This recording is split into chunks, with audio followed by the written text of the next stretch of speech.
The Muslim fighter में आज हम आपके लिए लेके आए हैं दुनिया के सबसे खतरनाक युद्ध स्थल में भारतीय सेना के पराक्रम की कहानी।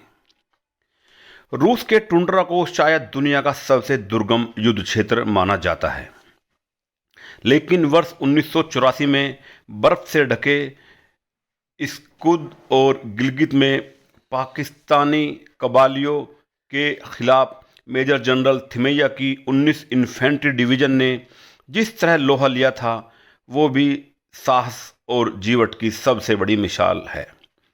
लेकिन ये सब लड़ाइयाँ सियाचिन में पिछले 38 साल से चल रहे भारत पाक संघर्ष के सामने कहीं नहीं टिकती। ये वो इलाका है जहां लड़ना तो बहुत दूर, एक सांस लेना भी बहुत बड़ा कारनामा है। बात 13 अप्रैल 1984 की। समय था सुबह 5:30। कैप्टन संजय कुलकर्णी और उनके साथी सैनिकों को लिए हुए एक चीता हेलीकॉप्टर ने बेस कैंप से उड़ान भरी। उसके पीछे 2 हेलीकॉप्टर और उड़े। दोपहर तक स्क्वाड्रन लीडर सुरेंद्र बेंस और रोहित राय ने इस तरह की 17 उड़ानें और भरी। कैप्टन संजय कुलकर्णी के साथ एक जेसीओ और 27 भारतीय सैनिकों को सियाचिन में बिलाफोंडला के पास हेलीकॉप्टर से नीचे उतारा गया। नितिन गोखले अपनी किताब beyond NJ 9842 the Siachen saga में लिखते हैं, लेफ्टिनेंट जनरल के पद से रिटायर हुए संजय कुलकर्णी ने मुझे बताया था कि सुबह 6 बजे सतह से कुछ फुट ऊपर मंडराते 2 हेलीकॉप्टर में हम में से 4 लोग नीचे कूदे। मुझे याद है कि मैंने नीचे फैले हुई बर्फ की गहराई और मजबूती नापने के लिए पहले आटे की 25 किलो की एक बोरी नीचे गिराई। इससे हमें अंदाजा हो गया था कि वहाँ फैली बर्फ काफ़ी सख्त है। वहाँ कूदने के बाद हमने वहाँ एक तरह का हेलीपैड बना दिया था ताकि हमारे बाद वहाँ दूसरे हेलीकॉप्टर सिर्फ आधे 1 मिनट के लिए लैंड कर पाएं और फिर दूसरी खेप पर चले जाएं। उस दिन की कभी ना भूलने वाली याद यह है कि विजिबिलिटी 0 से भी कम थी और तापमान था -30 डिग्री। बिलाफोंडला में हेलीकॉप्टर से उतारे जाने के 3 घंटे के भीतर रेडियो ऑपरेटर मंडल अत्यधिक ऊंचाई पर होने वाली बीमारी हैट के शिकार हो गए थे।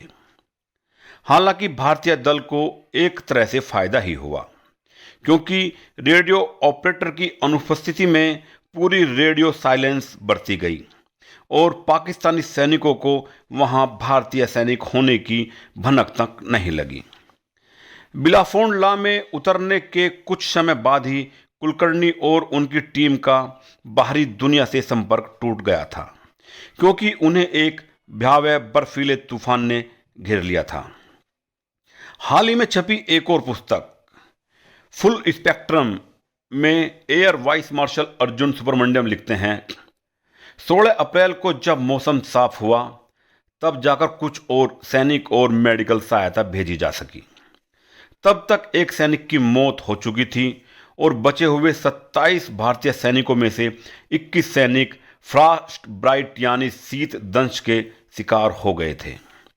करीब 23,000 फीट की ऊंचाई पर 75 किलोमीटर लंबे और करीब 10,000 वर्ग किलोमीटर क्षेत्र में फैले सियाचिन के ग्लेशियर का इलाका इतना दुर्गम है कि भारत और पाकिस्तान दोनों ने 1972 तक इसकी सीमा के बारे में स्पष्टीकरण देने की जरूरत ही नहीं समझी थी। भारत का माथा तब ठनका जब 70 के दशक में कुछ अमेरिकी दस्तावेजों में कराकोरम वाले क्षेत्र को पाकिस्तानी इलाके के रूप में दिखाया जाने लगा। भारत को यह भी पता चला कि पाकिस्तान इस इलाके में पश्चिमी देशों के पर्वतारोहण दल भेज रहा है ताकि इस इलाके पर उसका दावा मजबूत हो सके। 80 के दशक में भारतीय खुफिया एजेंसी रा के जासूसों को पता चला कि पाकिस्तान जर्मनी से ऊंचाई पर रहने के लिए खास तरह के कपड़े खरीद रहा है। रा के प्रमुख रहे विक्रम सूद उस जमाने में भी श्रीनगर में तैनात थे। उन्होंने खुद 15 कोर के मुख्यालय में जाकर लेफ्टिनेंट जनरल पीएन हुण को पाकिस्तानी गतिविधियों से अवगत कराया था। उनका ये मानना था कि पाकिस्तानी ये कपड़े पिकनिक करने के लिए तो खरीद नहीं रहे। वाइस मार्शल अर्जुन सुब्रमण्यम अपनी किताब फुल स्पेक्ट्रम में लिखते हैं कि पाकिस्तान ने 1983 की सर्दियों में बिलाफोन ला पर नियंत्रण करने के लिए मशीन गन और मोटार से लैस अपने सैनिकों का एक छोटा दल भेजा था।